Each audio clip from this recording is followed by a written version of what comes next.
Hi, I'm Spencer, and I beat the often path by leaving school to start a company to solve the housing crisis. So we build small backyard houses across California that people can rent out to make extra money. And we have a factory that's super efficient and is increasingly using a lot of robots to do that. Well, first of all, Spencer, thank you for joining me. Welcome to the show. I'm very glad to have you here today. Yeah, thank you so much for having me. And I'm very curious about what it is that you are working on. So I found your website and it seemed very fascinating what you're up to. So yeah, tell everybody a little bit about like what's your mission, what's your project, what did you leave school to do? Yeah, so what we do is we make it really easy for folks in California, specifically the Bay Area, to build a little house in their backyard that they can use to like rent out and make extra money. So what this does is it helps like more people have a place to live, and it helps people who have been in their home for a long time or people that own investment properties to live a little bit more of a financially comfortable life. Okay, so this was a huge mistake on my part, and I'll tell you why. I shouldn't have done this episode because I am renting here, Mhm. and I am currently recording this in a garage room, in a garage adjacent room. That if my landlord were more clever, that he would turn into an ADU, robbing me of my extra valuable space.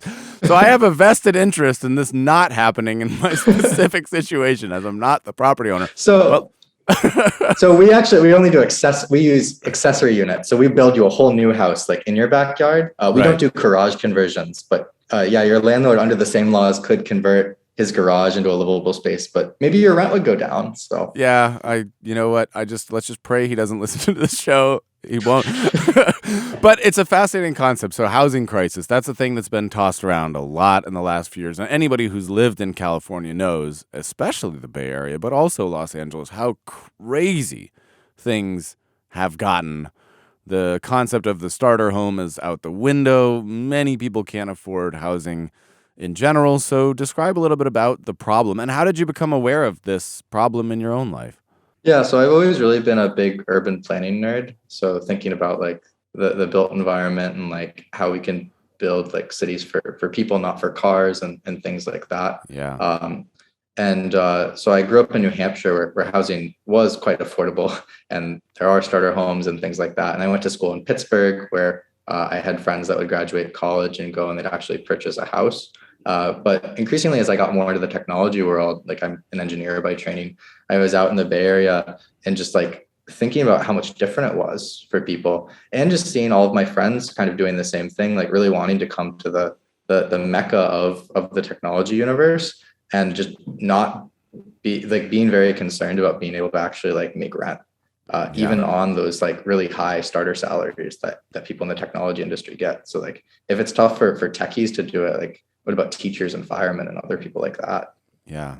And for a little bit of context here, do you happen to know some stats? Like what is the average rent these days in your area for a two bedroom or a one bedroom? Do you know a little bit I about think that?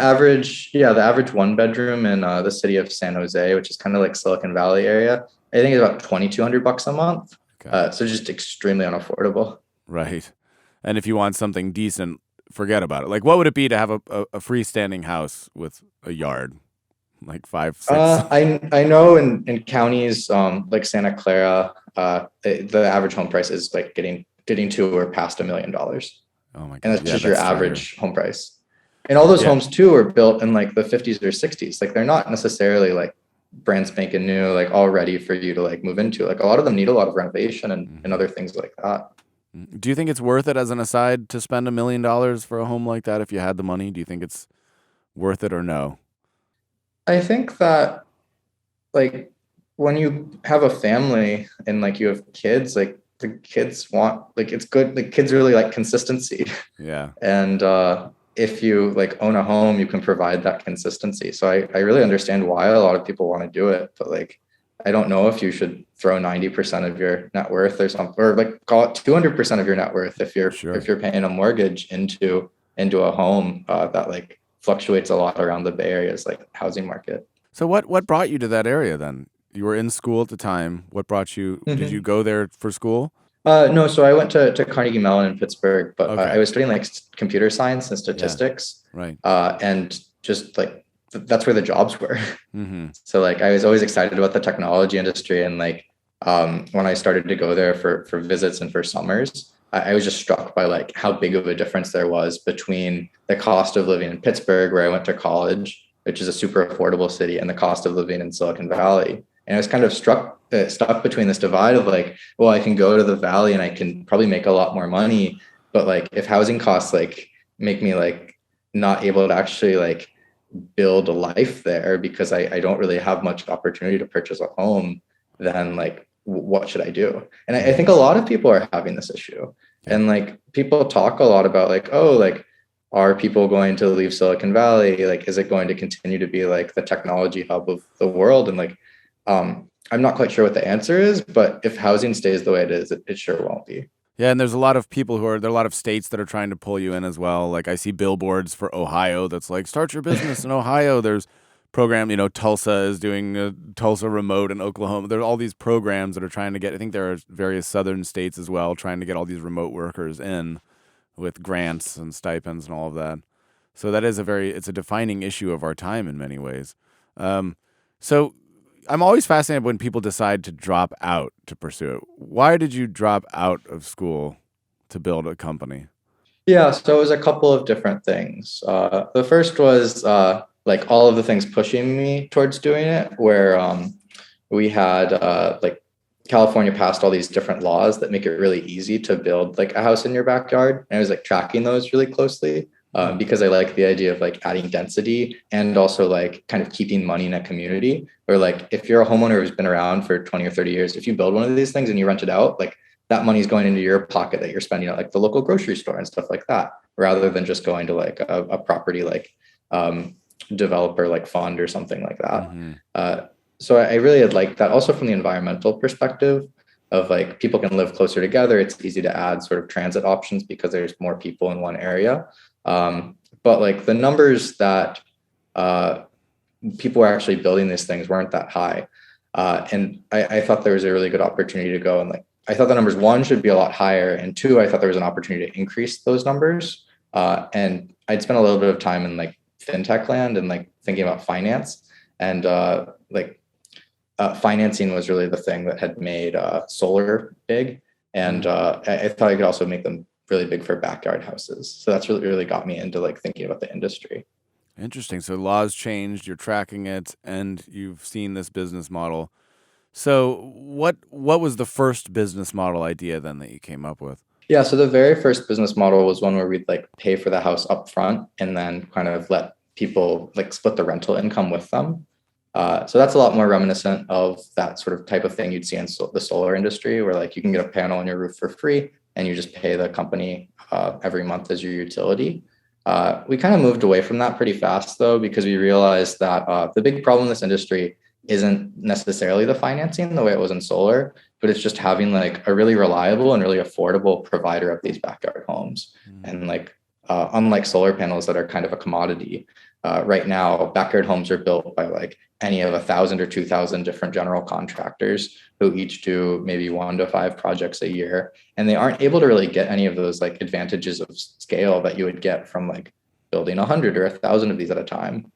So now our company is focused on building first 100 ADUs a year, probably by the end of this or next year, and then eventually 1,000 ADUs every single year. And a purpose-built factory we have to just ship them out and make housing more affordable, give people a better place to live, and help people make some money too. All right, folks, we're going to stop the action here for just a quick split second. And I'm going to ask you, if you enjoy this show, have you subscribed to it? Have you rated the show 5 stars? Have you found more unusual success stories for inspiration by finding Ross Palmer on YouTube and hitting that subscribe and that bell? There's lots of good to be found in these stories, and I seek out and share them for your benefit so you can get a greater sense of what people have done with their own lives. So again, you can help the show grow by sharing an episode by rating the show 5 stars and spreading the word. I would really appreciate it. Now back to the show. So obviously, research is done. You've put it all together and you think, okay, we're onto something here. This is clearly an idea that needs funding, in my opinion, right? So how did you start approaching that part of it? we started looking at like different startup programs that existed to kind of help us with this aspect of the business. So we ended up applying to Y Combinator, which is one of like the better known ones. They've backed companies like Airbnb and DoorDash, and we were fortunate enough to get accepted. So they helped give us like a little bit of a curriculum to actually go and like kind of both get the business moving with a little bit of cash and move towards raising a little bit more substantial cash to actually go and like open up a factory and start scaling. So relatively new. What are some of the challenges that you've faced in the first couple years of doing this? Has it been relatively smooth sailing or constant battle? It's a little bit of both. We were always surprised by like what stuff is easy and what stuff is hard. So like anything in the physical environment, I think like generally will take twice as long as you expect it to. So just like seeing things move and like working with vendors and like setting up those relationships has been remarkably hard. Like even when you want to pay them lots of money, like sometimes they don't seem like they want to work with you. So just spending more time on that part of the business relative to what we thought it would be. Other parts of the business, like hiring, I think has generally felt pretty easy. I think people are usually pretty attracted to our mission. Like we're trying to do this pretty bold thing and it's going to be really hard, but that gets people pretty excited because I think just everyone in the Bay Area understands how expensive this is, and people want to be able to have that impact that they think our company can help them do. Yeah, it hits close to home for everybody. And you have one co-founder? I do, yeah. So Okay. we met in college. Yep. We actually ran a couple of businesses together there. So the biggest one was basically like a food delivery sort of service where we'd have like members that would join like our meal plan and we'd like cater them lunch every single day. And so that grew to be pretty big. And we liked working together a lot, but we didn't like the food business as much. And we were serving a lot of like fraternity brother customers. So the customers were not the most grateful people. No. So we kind of got out of that business and kept working with each other on this. Well, what do you think is the thing that you're most motivated by in all of this? Are you more motivated by social change, by personal freedom, financial freedom? Like, what's your number one motivator in starting this? I think I just really care about the housing crisis. Like, I really hate inefficiency, and housing is like probably the most inefficient part of society right now. So there have been a couple of different like studies that have said if you relax zoning restrictions in San Francisco, San Jose, and New York City, US GDP would be 4% higher. Which if you look at like the numbers is basic and like the per capita incomes, that's basically an extra like $3,000+ in every single American's pocket every single year. Wow. And you believe that to be true? This isn't a line that's being sold to us by the powers that be. You believe that? So I'm like a computer scientist and statistician by training. Right. And like I look at the data and like these are all peer-reviewed publications, and like the data's sound. And that's I think that study came out in like 2012, and it hasn't gotten better in the last 9 years or 10 years. So no. How long was it from the time that you did that till you started feeling like you were gaining some traction? Progress like can be measured in a few different ways. So like you get the short term like kind of high that comes with like a successful fundraise, but it's not actually very real in a lot of senses. So I think like the thing that really motivates me today is like actual sales and like customers that are willing to pay us like several $100,000 to build one of these things for them, and to hear their stories of like how this is going to change their life. And how like an extra $1,000 in their pocket every single month is really going to make a difference. So that's really started to click maybe in the last year, where like sales have really increased and like we're actually starting to deliver and like see those customers and be able to like understand like what a difference this is making. Yeah. And what have you been hearing? What's the word on the street from happy customers? Yeah. So I think like we have a few different groups of customers that we usually work with. So the first two are folks that have been in their home for like a long time. We have one customer who was like, I think grew up in his house and is now almost 80 years old. But like as they've kind of worked and like maybe retired, like they're on kind of a fixed income while the cost of living is increasing faster than that fixed income. So that this produces like some financial stress. And it starts to displace people at some point. If you can't afford to live in the neighborhood you grew up in, you need to find somewhere else to live. And that's just really sad. Yeah, Um, horribly so sad. like, I think it's taken a burden off a lot of people like that, because they understand that like, my rent is probably going to increase a lot with the cost of living, and it's something I'm going to be able to like have every single month, for the rest of my life. And I don't need to think about like selling my house or using like a reverse mortgage, which means my kids won't get my house or something like that. Hmm. Um, and so those people either like they'll rent out the new house, which is what probably most people do. But some people actually go and they'll move into the house in their backyard. So they do kind of like have a little bit of a change, but they're able to like remain neighbors with all the people they've been neighbors with for the past decades. And like, from a financial perspective, they're able to do a little bit better if they can like kind of downsize in place. Yeah, that's such an interesting thing. And you mentioned also automation. So what role is automation going to play going forward? Yeah, so automation is super important in the factory. So we're kind of on like, if we've like 5 steps to building 100 houses a year, we're probably on like step 3. So step 1 is like set up the factory. Step 2 is like staff the factory and get it running pretty efficiently. And step 3 is starting to think about like which of these tasks could be like, could we add robots or other technology to actually assist us in. Uh, and we're doing this like first on like the software side, we're like hiring, right? I could have someone whose full-time job it would be to screen resumes, or I can like build automatic email responders and like screen candidates based on their qualifications. And that helps us go a lot faster there. We're also starting to do it in the factory, where we have some robots that like automatically paint our floor panels. And pretty soon we'll have things that like attach the insulation to the walls, and really are able to like help make the team in the factory be a lot more effective. What does winning look like to you? What would everything, all of your dreams come true? What does that look like? Shipping just a ridiculous number of houses, like maybe like 10,000 a year Ten or something thousand a like year. that. Okay. So you'd have to build like 30 houses every single day. Whew. And if we could build a house a number I think a lot about our factory is like the people hours required to build a house. Right. Because if you can build it in very few people hours, the business just gets to be like really good. Right. Where you go and like you pay your vendors for materials, and they probably give you like 30-day terms for that. And then your customer pays you when the house is built. So if you can build the house faster than you're required to pay the vendor in, like the thing prints money. Yeah. Whereas like if you can't, if it takes longer to build the house than the vendor requires payment in, you require a lot of like upfront capital. So like in my mind, like a ginormous unlock for us is when we can build a house faster than the vendor requires payment. Right. Because then we can just kind of infinitely scale on our customers, Right. on our customers paying us for the houses. That's very cool. Have these ideas come from you? Like, to what degree are you getting these ideas? Do you have a mentor figure? Do you believe that having mentors is important?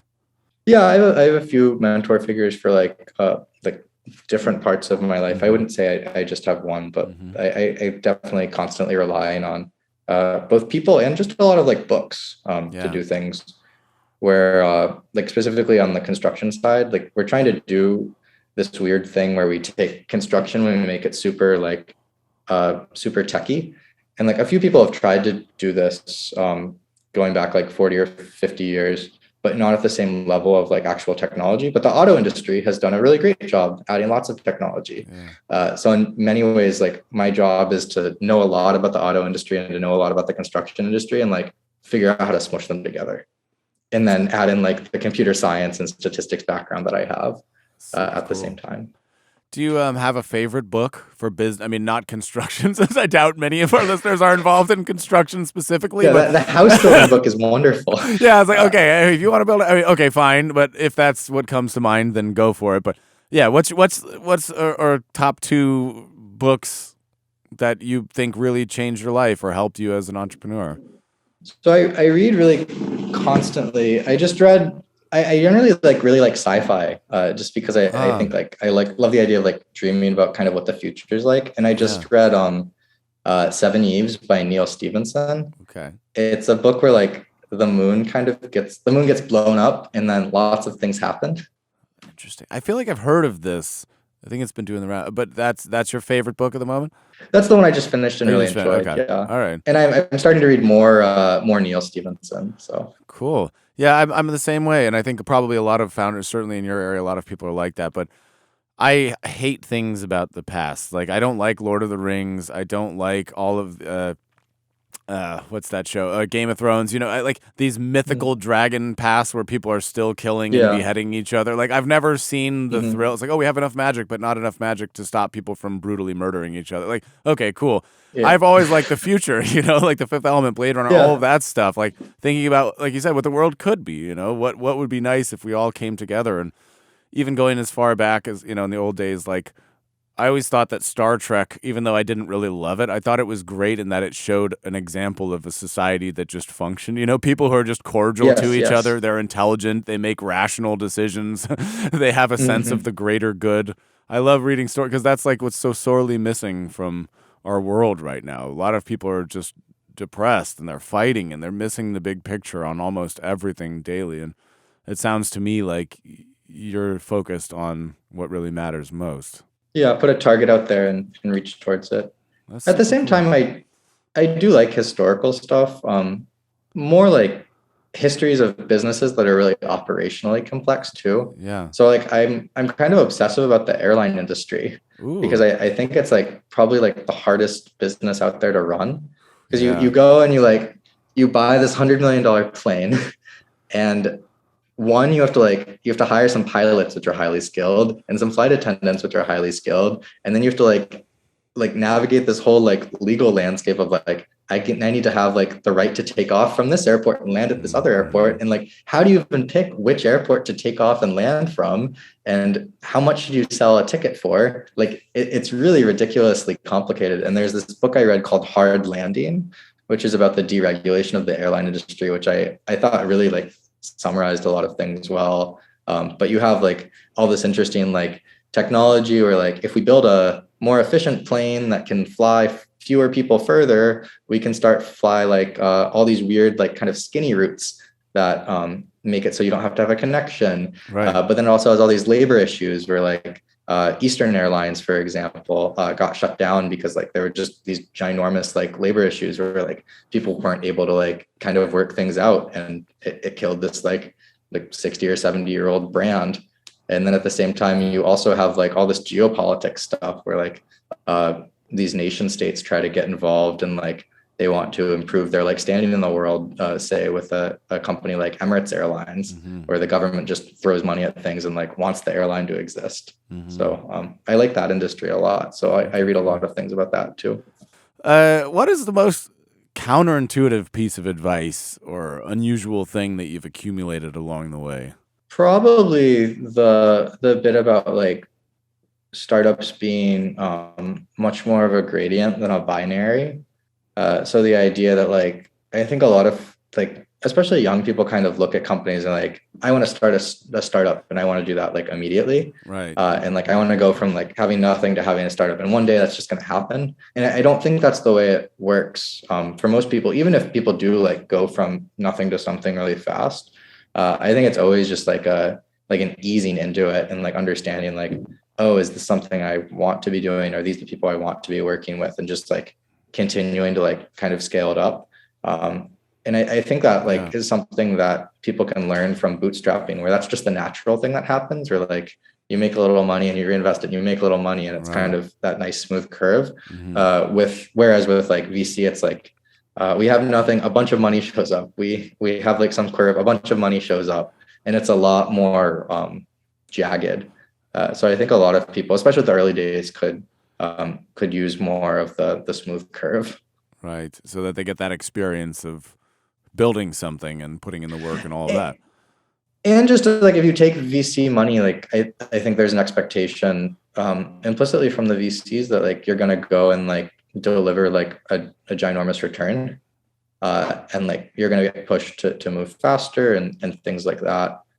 And if your company's successful, you're going to be doing it for a decade, and that's probably not something you should get into lightly. So. Yeah, right. Especially if you want to have this thing called a family, or this other thing called a life outside of work, right? Yeah. These two things that can be hard. Well, I do appreciate you sitting with me. Last piece is, somebody out there, a young person or somebody who has an idea and they're not sure to act on it. What advice do you have for somebody who might want to follow in your footsteps or who has an idea of a mission that they want to solve and they're not sure how to approach it? Yeah, I think one of the most important things you can do is like try to sell the thing and see if someone buys it, even if like the thing doesn't exist yet, where like you maybe like approach people as if the product exists, or you're able to go and like ask people if it's something that'd be useful, and like as close as possible as you can get to like receiving money. And then like if you don't actually have the thing and you can't deliver on it, just refund the people's money. But like it gives you a really good understanding of like this is something people want or people don't want. Mm-hmm. And like when people actually like they vote with their dollar, it's really powerful. So yeah. I would like try to figure out like what's the fastest possible way you can try and check if someone will vote with their dollar. Very cool. I absolutely love that. I want to give you the floor to wrap this up here. Where can people support what you're doing, find what you're doing, anything you want to promote or say? This little bit is yours. Yeah, sure. So if you have a backyard in the San Francisco Bay Area, we'd love to help you make some extra money.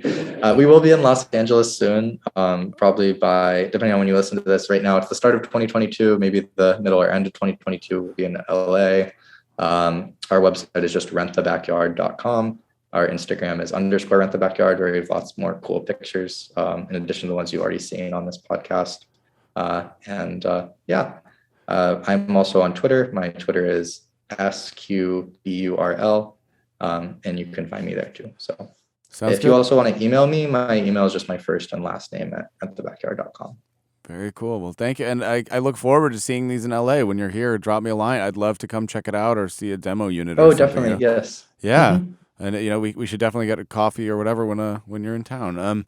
But yeah, thanks for taking the time. Sorry that we had some weird Zoom hiccups in the beginning, but I suppose, I guess we'll just wrap the episode up here. So with that, the official podcast is over.